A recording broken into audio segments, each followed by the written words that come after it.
వేరు వేరు కాన్స్టిట్యున్సీస్లో మీ అందరం కూడా ఈ శంకుస్థాపనలు ప్రారంభోత్సవ కార్యక్రమాలు పెట్టుకోవడం జరిగింది. ఉదాహరణకి భట్టి గారు నేను ఉదయం మహబూబ్నగర్ జిల్లా మక్తల్ కాన్స్టిట్యున్సీ పోయి అక్కడ ఒక ఇరిగేషన్ ప్రాజెక్ట్ చూసుకొని సూర్యాపేట పోయి మరి ఇప్పుడు కోదాడు వచ్చి ఇక్కడి నుంచి మధుర పోయి అక్కడి నుంచి వైరా పోయి వైరా నుంచి హైదరాబాద్ చేరుకొని మళ్ళీ రాత్రి రివ్యూ మీటింగు. అదేవిధంగా రేపు కూడా ఇదే విధంగా కోడ్ వచ్చే ముందు మ్యాక్సిమం ప్రభుత్వానికి సంబంధించిన కార్యక్రమాలు చేయాలని చెప్పి మేము కొంత తక్కువ సమయం తీసుకొని ఎక్కువ కాన్స్టిట్యున్సీస్ కవర్ చేసే ప్రయత్నం చేస్తున్నాం. నేను ఈ స్కీమ్ల గురించి నేను ఒకటే చెప్తా. నేను 94లో మొదటిసారి పోటీ చేసినప్పటిసింది రెడ్లకుంట గ్రామానికి వచ్చినప్పుడల్లా ఇది చివరి గ్రామాల్లో నీళ్ళు రావడం లేదు, ఇక్కడున్న ప్రాబ్లమ్స్, ఆయకట్టు నాగార్జున సాగర్ ఆయకట్టు కింద ఉన్న నీళ్లు రావడం లేదని ఒక మరి రైతుల ఒక ఆవేదన వింటుండేవాడిని.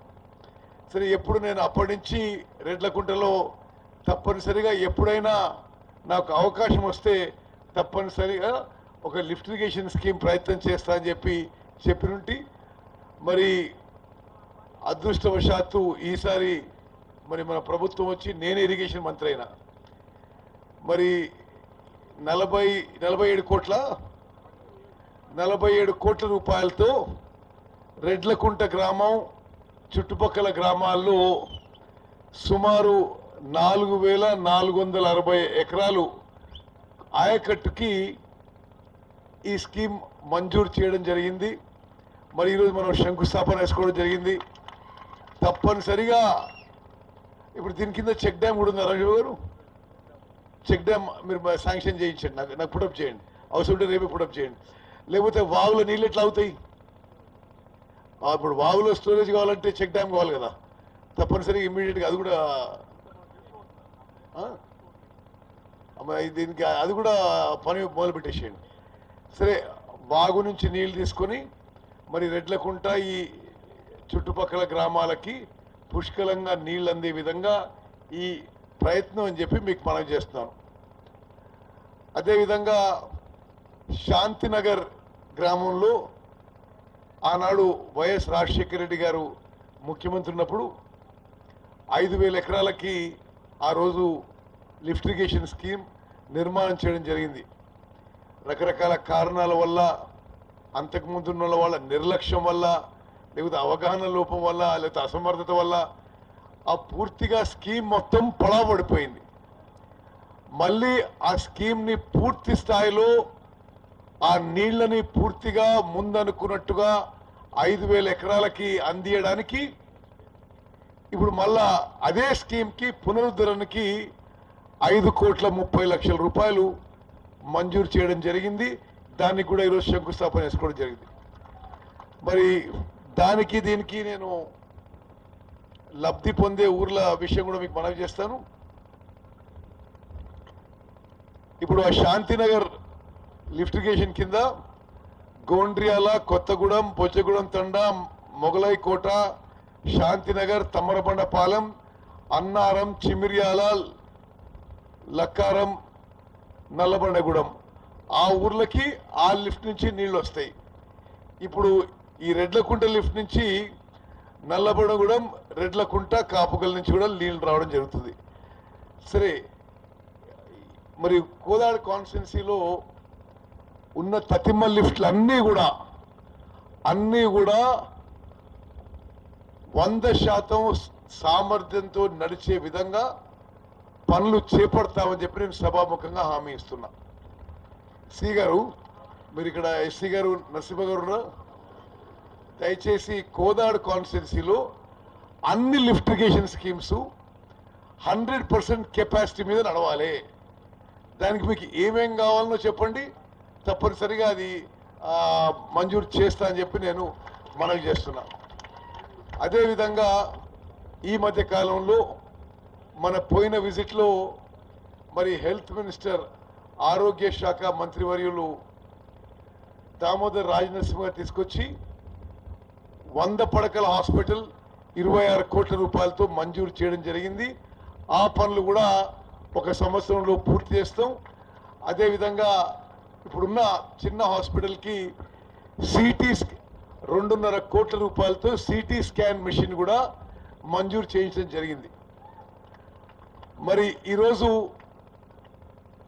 మంజూరు చేసింది కానీ గతంలో మంజూరు అయినాయి కానీ ముందు మంజూరు కావడం కానీ మరి ప్రధాన కారకుడు మన అందరం కృతజ్ఞత ఉండాలి. గౌరవ ఉప ముఖ్యమంత్రి వర్యులు బట్టి విక్రమార్క గారు, వారు ఆర్థిక శాఖ మంత్రి, విద్యుత్ మంత్రి, అందరూ చప్పట్లతో వారికి కృతజ్ఞత తెలియజేయాలని చెప్పి నేను విజ్ఞప్తి చేస్తున్నాను. బట్టి గారికి మనస్ఫూర్తిగా కోదాడ ప్రజల నుంచి ధన్యవాదాలు తెలియజేస్తున్నాను. కోదాడ ఎమ్మెల్యే తరఫు నుంచి, నా తరఫు నుంచి, కోదాడ ప్రజల తరఫు నుంచి. ఓకే, మరి బట్టి విక్రమార్క గారు ఈ రాష్ట్రంలో వారి గురించి తెలియని వ్యక్తి ఉండకపోవచ్చు. మరి సుదీర్ఘ కాలం మేము చాలా పదవుల్లో కలిసి పనిచేసినాం. నేను పిసిసి ప్రెసిడెంట్ ఉండగా వారు వర్కింగ్ ప్రెసిడెంటు, తర్వాత వారు క్యాంపెయిన్ కమిటీ చైర్మన్, వారు సిఎల్పి లీడరు, నేను పిసి ప్రెసిడెంటు, అనేక పదవుల్లో కలిసి పనిచేసినాం. మరి వారు పూర్తి సమర్థతతో, అవగాహనతో రాష్ట్రాన్ని ఇప్పుడు సరైన మార్గంలో తీసుకెళ్తున్నారని చెప్పి చెప్పడంలో ఇది నిస్సందేహం అని చెప్పి నేను మనం చేస్తాను. రాష్ట్రం అత్యంత క్లిష్టమైన సమయంలో, అంటే గతంలో ఉన్న పాలకులు కేసీఆర్ అండ్ కంపెనీ తెలంగాణ రాష్ట్ర అప్పులని జూన్ 2014 నుంచి ఏదైతే వాళ్ళు అధికారంలో వచ్చిండ్రో ఆ రోజు నుంచి మేము అధికారంలో వచ్చే వరకు డిసెంబర్ 3, 2023 వరకు రాష్ట్ర అప్పుల భారాన్ని 10 రెట్లు పెంచిండ్రు. అంటే మొత్తం రాష్ట్ర అప్పుల భారం 69,000 కోట్లుంటే కేసీఆర్ ముఖ్యమంత్రి అయిన రోజు 69,000 కోట్లుండే. ఇది గవర్నమెంట్లో ఉన్న లెక్కలేదు, మేమేం రాజకీయ విమర్శ కాదు. కేసీఆర్ దిగిపోయే రోజుకి రాష్ట్రం అప్పు 69,000 కోట్ల నుంచి 6,71,000 కోట్లకు చేరింది. అంటే పూర్తిగా గత ప్రభుత్వం రాష్ట్రాన్ని అప్పుల పాలు చేసేసారు. ఆ పరిస్థితుల్లో బట్టి విక్రమార్క గారు ఆర్థిక మంత్రి బాధ్యతలు చేపట్టి రాష్ట్రాన్ని ఆర్థిక క్రమశిక్షణతో కొత్త వనరులు సమకూరుస్తూ సమర్థవంతంగా ముందుకు తీసుకుపోతున్న విషయం కూడా మీరు అందరూ గమనించాలి. అదేవిధంగా చాలా స్పష్టమైన ప్రకటన ఇచ్చారు వాళ్ళు. విద్యుత్ రంగాన్ని కూడా చాలా అద్భుతంగా నడిపిస్తున్నాడు.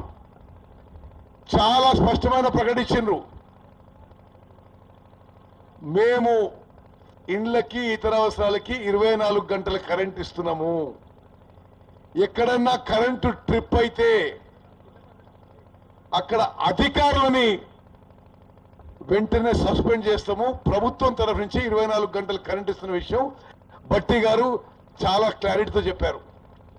మరి ఈరోజు ఇది మంజూరు చేయడమే కాదు, వారు మరి అమూల్యమైన సమయం కేటాయిస్తూ ఇంకా వాళ్ళ 2 కాన్స్టిట్యున్సీస్ మిగిలినాయి. మేము పొద్దున బయలుదేరిన నుంచి 3వ కాన్స్టిట్యున్సీ, ఇంకా మదిర, ఇంకా వైరా అట్లే ఉంది. ఆ హెలికాప్టర్ టేక్ ఆఫ్ హైదరాబాద్కి 5:30 కూడా కావాలి. ఓకే, సో అందుకోసమని వారి అమూల్యమైన సమయం కేటాయింపజేసి వచ్చి మన మధ్యలో కొంత సమయం ఉండి మరి ఈ ప్రోగ్రాంలో పాల్గొనడం వారికి మనస్ఫూర్తిగా నేను కృతజ్ఞతలు తెలియజేస్తాను. మిత్రులారా, 2-3 విషయాలు. నిన్న ఒక చాలా పెద్ద విషయం మన ప్రభుత్వం ప్రకటించింది. లేని వాళ్ళందరికీ రేషన్ కార్డులు ఇస్తామని చెప్పి స్పష్టమైన ప్రకటన ఇచ్చినాము. అక్కలు చెల్లెళ్ళు మీరు గమనించాలి, లేని వాళ్ళందరికీ కొత్త రేషన్ కార్డులు ఇస్తాము. మహిళా సంఘ సభ్యులందరికీ ఒక విషయం తెలియజేస్తున్నా, అక్కలు చెల్లెళ్ళు మీరు అందరూ కూడా సంఘాల సభ్యులు. మీరు 10 ఏళ్లుగా వడ్డీ లేని రుణాల పథకం పేరుకుంది, కానీ మీకు ఆ వడ్డీ రీయింబర్స్మెంట్ గత ప్రభుత్వం ఇవ్వలేదు. నిన్న హైదరాబాద్లో సభ పెట్టి ముఖ్యమంత్రి రేవంత్ రెడ్డి గారు, ఉప ముఖ్యమంత్రి భట్టి గారు కలిసి మీకు మేము అధికారంలో వచ్చిన తర్వాత మీరు బ్యాంక్ నుంచి ఎన్ని రుణాలు తీసుకుంటారో ఆ రుణాలకు వడ్డీ మేమే కడతాము, మన ప్రభుత్వమే కడతదని చెప్పి 1700 కోట్లు విడుదల చేయడం జరిగింది. మీకు రేషన్ కార్డులు ఇవ్వబోతున్నాం, మీకు వడ్డీ లేని రుణాలు ఇప్పుడు అమలు చేయబోతున్నారు భట్టి గారు. ఇళ్ల పథకం కూడా మన ప్రభుత్వం ప్రకటించింది. ఇల్లు లేని వాళ్ళందరికీ కూడా 5 లక్షల రూపాయలు మహిళా పేరు మీదనే మంజూరు చేయబోతున్నాం అని చెప్పి మనం చేస్తున్నాను. అదేవిధంగా గ్యాస్ సిలిండర్ గతంలో మీరు 1100 కట్టేది, ఇప్పుడు 500 రూపాయలకే మన ప్రభుత్వం మీకు గ్యాస్ సిలిండర్ ఇవ్వబోతున్నాము. మీ అందరికీ ఆర్టీసీ బస్సుల్లో ఉచితంగా ప్రయాణము. రాష్ట్రంలో ఎవరికైనా ఎంత పెద్ద హాస్పిటల్లో అయినా 10 లక్షల రూపాయల వరకు ఏ మెడికల్ బిల్ అయినా ఆ మెడికల్ ఇన్సూరెన్స్ లో 10 లక్షల రూపాయల వరకు మీరు రూపాయి కూడా కట్టనవసరం అని చెప్పి నేను మనం చేస్తున్నా. మరి నేను ఇంకా ఎక్కువ సమయం తీసుకోలేను, ఎందుకంటే నేను చెప్పాను ఇంకా 2 కాన్స్టిట్యున్సీస్ పోయేది ఉంది. వైరాలో కూడా పెద్ద ప్రోగ్రాం ఉంది. అక్కలు, చెల్లెళ్ళు, అన్నలు, తమ్ముళ్ళు. సరే, గతానికంటే నాకు కొంత సమయం తక్కువ ఉండొచ్చు, కానీ కోదాడులో ప్రతి ఒక్కరూ ఎప్పుడూ మీ హృదయాల్లో, గుండెల్లో మాకు చోటు ఉందని చెప్పి నేను నమ్ముతున్నా. మీకు ఏ అవసరం ఉన్నా, ఏ ఇబ్బంది ఉన్నా, ఏ సమస్య ఉన్నా, ఏ అభివృద్ధి అవసరం ఉన్నా మీ ఉత్తమన మీ ఎమ్మడి ఉంటాడని చెప్పి నేను మరోమారు మనవి చేస్తున్నా.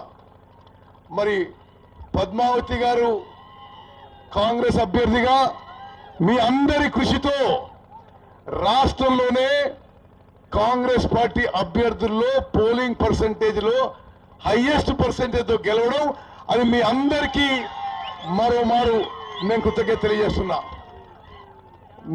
నేను ఎప్పుడు చెప్పినట్టుగా నేను, పద్మావతి గారు, మా జీవితం మీకు అంకితం. దాంట్లో ఎటువంటి తేడా లేదు. మరి ఎంత పెద్ద పదవిలో ఉన్నా, పదవిలో లేకున్నా, ఎక్కడున్నా తప్పనిసరిగా మరి 94 నుంచి గత 30 ఏళ్ల నుంచి మీలో చాలా మందితో మరి ఒక కుటుంబ సంబంధం ఉన్న విషయం నేను ఎప్పుడూ గుర్తుపెట్టుకుంటాను. తప్పనిసరిగా కోదాడులో ఏం అభివృద్ధి కావాలన్నా, ఎవరికి అవసరం ఉన్నా తప్పనిసరిగా మీ ఉత్తమన మీ ఎంబడి ఉంటుందని చెప్పి నేను మరోమారు మనవి చేస్తూ, సమయం తక్కువ ఉంది కాబట్టి మరి నేరుగా భట్టి విక్రమార్క గారి గౌరవనీయులు మీ సందేశం ఇవ్వాల్సిందిగా రిక్వెస్ట్ చేస్తున్నాను.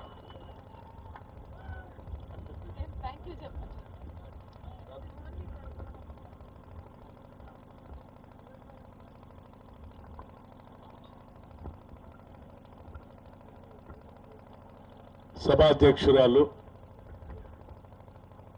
మీ అందరి అభిమాన నాయకురాలు, శాసనసభ్యురాలు పద్మావతి గారికి,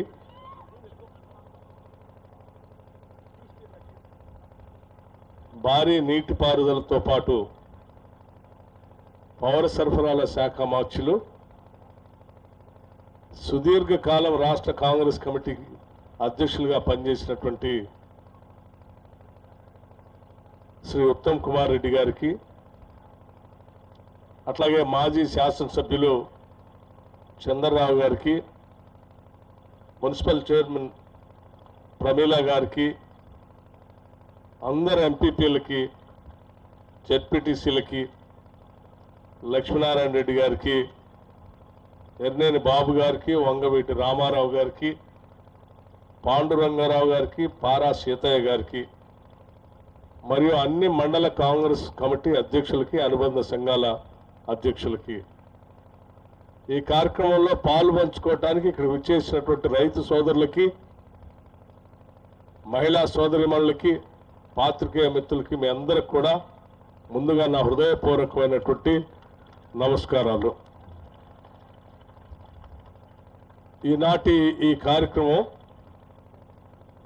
దాదాపు 10,000 ఎకరాలకి సాగునీరు అందించేటువంటి 2 లిఫ్ట్ ఇరిగేషన్ సంబంధించిన కార్యక్రమం ఇక్కడ ఏర్పాటు చేసుకొని మనం ఇక్కడ సభ పెట్టుకున్నాం. ప్రభుత్వం వచ్చి కేవలం 90 రోజులే అవుతా ఉంది. 3 నెలలు కూడా సక్రమంగా పూర్తి కాలేదు. కేవలం 3 నెలల్లోనే మరి లిఫ్ట్ ఇరిగేషన్లో ఎస్టిమేషన్స్ ఎప్పుడు వేశారు, సర్వే ఎప్పుడు చేశారు, శాంక్షన్ చేశారు, టెండర్లు పిలిచారు, ఇవాళ భూమి పూజ చేసుకొని కార్యక్రమం ముందుకు పోతా ఉన్నాం. అంటే ప్రజాప్రతినిధులుగా గెలిచిన మరుక్షణం నుంచే ఒక్క క్షణాన్ని కూడా వృధా చేయకుండా మీకు ఏ రకంగా నీళ్లు అందించాలనేటువంటి తపనతో పనిచేస్తే తప్ప ఇది సాధ్యమయ్యే పని కాదు. ఈయన ఎన్నికల కంటే ముందు ఉత్తమ్ కుమార్ రెడ్డి గారు హుజూర్ నగర్ వచ్చినా, కోదాడ వచ్చినా చాలా సభల్లో 50,000 తగ్గకుండా ఎన్నికల్లో మేము గెలవకపోతే రాజకీయాల్లో ఉండమని చెప్పి చాలా సందర్భాల్లో ప్రకటనలు ఇచ్చేవాళ్ళు. మేము అనుకునేవాళ్ళం, ఎందుకు ఉత్తమ్ కుమార్ రెడ్డి గారు ఇలా స్టేట్మెంట్ ఇస్తా ఉన్నారు, గెలిస్తే చాలు కదా, 50,000 తగ్గకుండా ఓట్లు వస్తే మెజార్టీ రాకపోతే రాజకీయాల నుంచి తప్పుకుంటున్నామని ఎందుకు చెప్తా ఉన్నారని చాలా సందర్భాల్లో అనుకునేవాడిని. కానీ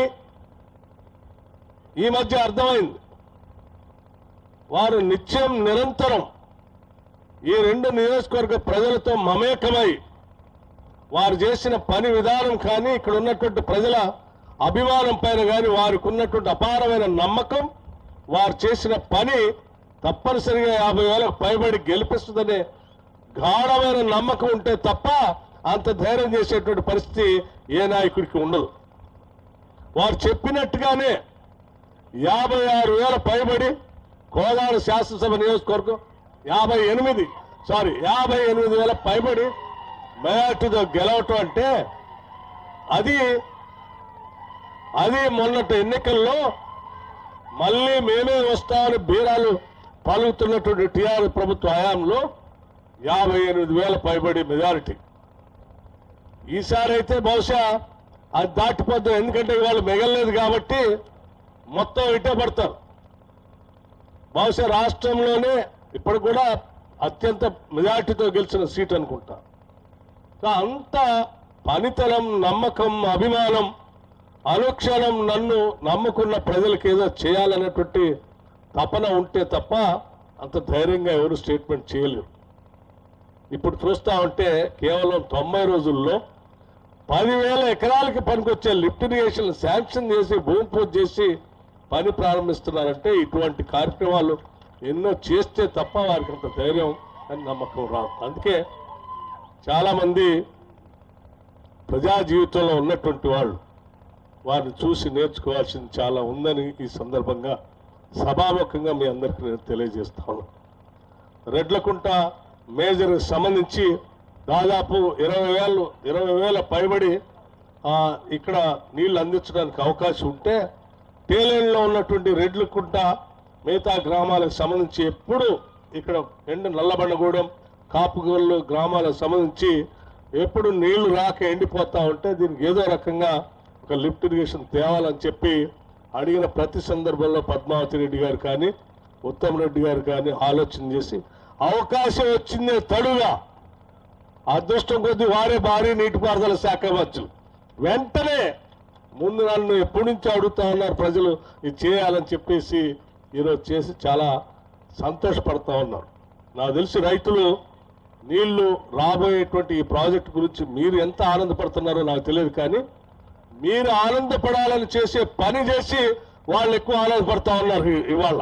అటువంటి నాయకులు ఉండటం నిజంగా కోదాడ, హుజూర్ నగర్ నియోజకవర్గ ప్రజల అదృష్టంగా నేను భావిస్తూ, ఇంకొక దానికి కూడా మరి అది ఉత్తమ్ పద్మావతి రెడ్డి గారు లిఫ్ట్ ఇరిగేషన్ 2009లో ఆనాడు కాంగ్రెస్ ప్రభుత్వం ఉన్నప్పుడు పెట్టినటువంటి ప్రాజెక్టు మధ్యకాలంలో ఒక 10 ఏళ్ళు సరే వేరే పార్టీ అధికారంలో రావటం, వారి ప్రాధాన్యత ఏంటో మనందరికీ తెలిసిందే, కాళేశ్వరం లాంటిది అని కట్టించి పూర్తిగా అందులో కుంగిపోయేటట్టు చేసినటువంటి పాలకులు పనికొచ్చేటువంటి ఉత్తమ్ పద్మావతి రెడ్డి గారి లాంటి లిఫ్ట్ ఇరిగేషన్ పూర్తిగా వదిలేయటం వల్ల అది మూలన పడిపోతే తిరిగి దానికి కూడా మళ్ళీ నిధులు శాంక్షన్ చేసి అక్కడ ఒక 5,000 ఎకరాలకు నీళ్లు వచ్చేటువంటి కార్యక్రమాన్ని రెండింటిని ఈరోజు మనం ఇక్కడ ప్రారంభోత్సవం భూమి పూజ కార్యక్రమం చేసుకుంటున్నాం. చాలా సంతోషం అని చెప్పి మీ అందరికీ నేను సవినయంగా మనవి చేస్తూ, అట్లాగే ఈ రెండే కాదు, నేను గతంలో కూడా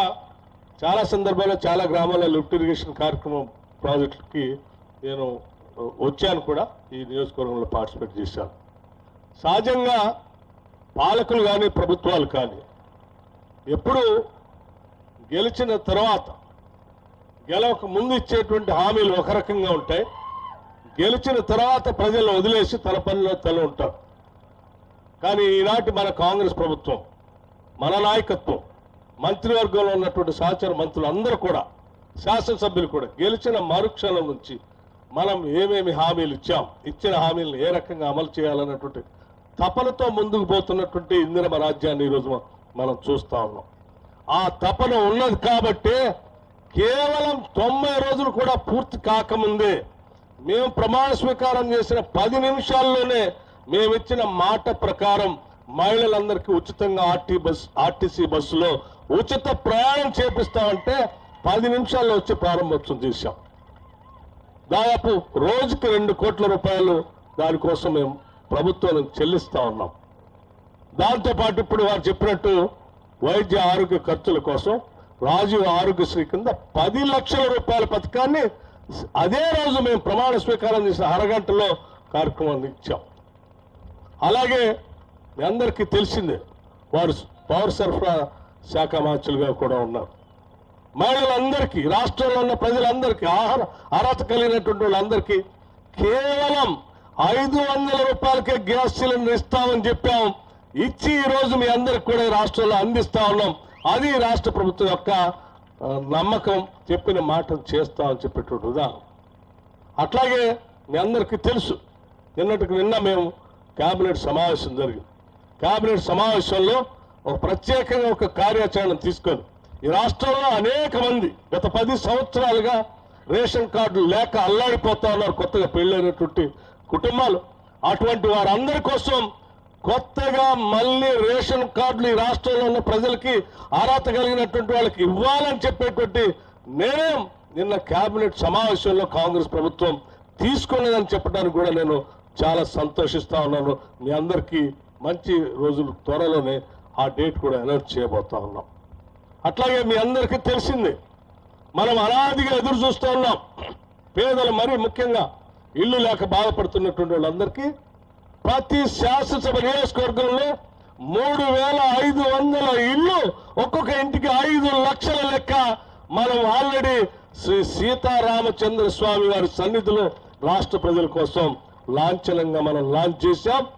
త్వరలోనే ప్రతి శాసనసభ నియోజకవర్గం ఇళ్ళు రాబోతా ఉన్నాయి. అట్లాగే మరొక ముఖ్యమైన కార్యక్రమం, ఇచ్చిన గ్యారంటీ ప్రతి ఇంట్లో 200 యూనిట్లు కాల్స్తే 200 యూనిట్ల వరకు ఉన్నటువంటి వాళ్ళందరికీ జీరో బిల్ అంటే బిల్లు వసూలు చేయమని మేము చాలా స్పష్టంగా చెప్పాం. చెప్తే చాలా మంది ఉన్నారు, వీళ్ళు ఒట్టి మాటలు చెప్పి వదిలేస్తారు. కానీ వదిలేలేము. మేము ఇచ్చిన మాట ప్రకారం మార్చి 1వ తారీఖు నుంచి ఈ రాష్ట్రంలో ఎవరికైనా సరే వైట్ రేషన్ కార్డు ఉండి 200 యూనిట్ లోపల బిల్లు వస్తా ఉంటే వాళ్ళందరికీ జీరో బిల్లు ఇస్తా ఉన్నాం. ఈరోజు చాలా స్పష్టంగా చెప్పాము. ఈ జీరో బిల్లు కోసం గ్రామ సభలు పెట్టి అప్లికేషన్ పెట్టుకోవాలన్నప్పుడు కొంతమంది వాళ్ళు రాసిన రేషన్ కార్డు నెంబర్ తప్పు, సర్వీస్ నెంబర్ ఏమైనా పొరపాటు తప్పు ఉంటే వాళ్ళు ఆ లిస్టులో లేకపోతే కొద్దిమంది ఆ లిస్టులో జీరో బిల్ లిస్టులో రాకపోయి ఉండవచ్చు. ఎందుకంటే అది మీరు రాసిన నంబర్ తప్పై ఉంటే. ఒకవేళ అటువంటి వాళ్ళు ఎవరైనా ఉంటే కూడా వదిలేయకూడదని చెప్పి మళ్ళీ మేము ఒక నిర్ణయం చేశాం. వైట్ రేషన్ కార్డు ఉండి 200 యూనిట్ లోపలనే బిల్లు వస్తూ ఉంటే వాళ్ళకు బిల్లు వస్తే కూడా మీరు బిల్లు కట్టాల్సినటువంటి అవసరం లేదు. ఏ అధికారి వచ్చి మిమ్మల్ని బిల్లు అడగడు. మేము నేరుగా బిల్లు తీసుకొని వచ్చి మండల్ డెవలప్మెంట్ ఆఫీసులో ప్రజాపాలన అధికారి అని ఒక ఆయన డిజిగ్నేట్ చేసి పెట్టాం. ఆయన తీసుకొని ఇచ్చేస్తే చాలు, మళ్ళీ మీ నేమ్ అంతా కూడా ఎంటర్ అయ్యి మీకు మళ్ళీ జీరో బిల్లు వస్తుంది. అప్పటి వరకు మీరు బిల్లు కట్టాల్సినటువంటి అవసరం లేదని కూడా చాలా స్పష్టత ఇచ్చాం. అందుకే మిత్రులారా, ఈరోజు మేము చెప్పిన ప్రతి గ్యారంటీని అమలు చేసి చూపిస్తా ఉన్నాం. అమలు చేసినటువంటి ఈ కార్యక్రమంలో అనేక ఇబ్బందులు ఉన్నప్పుడు కూడా ప్రజల కోసం పనిచేయాలనేటువంటి ఆలోచనతో ఇందిరమ రాజ్యం ఈరోజు ప్రజాప్రభుత్వం, ప్రజల కోసం నిలబెట్టినటువంటి ప్రభుత్వం మీకోసమే పనిచేస్తుందని సవినయంగా మనవి చేస్తూ, సరే నేను మళ్ళీ ప్రత్యేకంగా చెప్పాల్సినటువంటి అవసరం లేదు. కోదాడ శాసనసభ నియోజకవర్గంలో ఆసుపత్రులు, వైద్య రంగానికి సంబంధించి కానీ, విద్యారంగానికి సంబంధించి కానీ మేము ఎప్పుడే వస్తా ఉంటే ఉత్తమ్ కుమార్ రెడ్డి గారు చెప్తా ఉన్నారు, మా 2 శాసనసభ నియోజకవర్గాల్లో ఒక integrated schools, residential schools compulsory మాకు కావాలి. మా దగ్గర ఉన్నటువంటి పిల్లలకి మంచి విద్య అందించేటట్టుగా 2 స్కూల్స్ శాంక్షన్ చేయాల్సిందంటే నేను వారు చెప్పేది తప్పనిసరిగా సార్, మీరు మంచిగా స్థలాన్ని ఐడెంటిఫై చేసి పెట్టండి. వెంటనే 2 అక్కడ కూడా ఇక్కడ కూడా 2 ఇంటిగ్రేటెడ్ స్కూల్స్ శాంక్షన్ చేస్తాం. ఇంగ్లీష్ మీడియంలో పాఠాలు చెప్పి అంటే నేను ఇది ఎందుకు చెప్తా ఉన్నానంటే, కేవలం అంటే తపన నా నియోజకవర్గంలో ఉన్న బిడ్డలు, పేదవాళ్ళు కావచ్చు, బలైన వర్గాలు కావచ్చు, చదివించుకోవడానికి స్తోమత లేనటువంటి కుటుంబాలు అయి ఉండొచ్చు, వాళ్ళకు కూడా ఈ సమాజంలో మంచి ఇంగ్లీష్ మీడియంతో పాఠాలు చెప్పించాలనేటువంటి తపన ప్రజాప్రతినిధులుగా ఉండటానికి నిజంగా ఆ నియోజకవర్గ ప్రజల అదృష్టం అని చెప్పి దాన్ని ఉదాహరిస్తూ నేను మీకు చెప్తా ఉన్నాను. అటువంటి ఆలోచన కలిగిన 2 శాసనసభ్యులు ఈరోజు మీకు దొరకటం అదృష్టంగా నేను భావిస్తూ, మంత్రిగా వారికి అపారమైనటువంటి అనుభవం ఉంది జల వనరుల పైన. రాష్ట్రంలో 10 ఏళ్లు టీఆర్ఎస్ ప్రభుత్వం సర్వనాశనం చేశారు ఇరిగేషన్ పైన.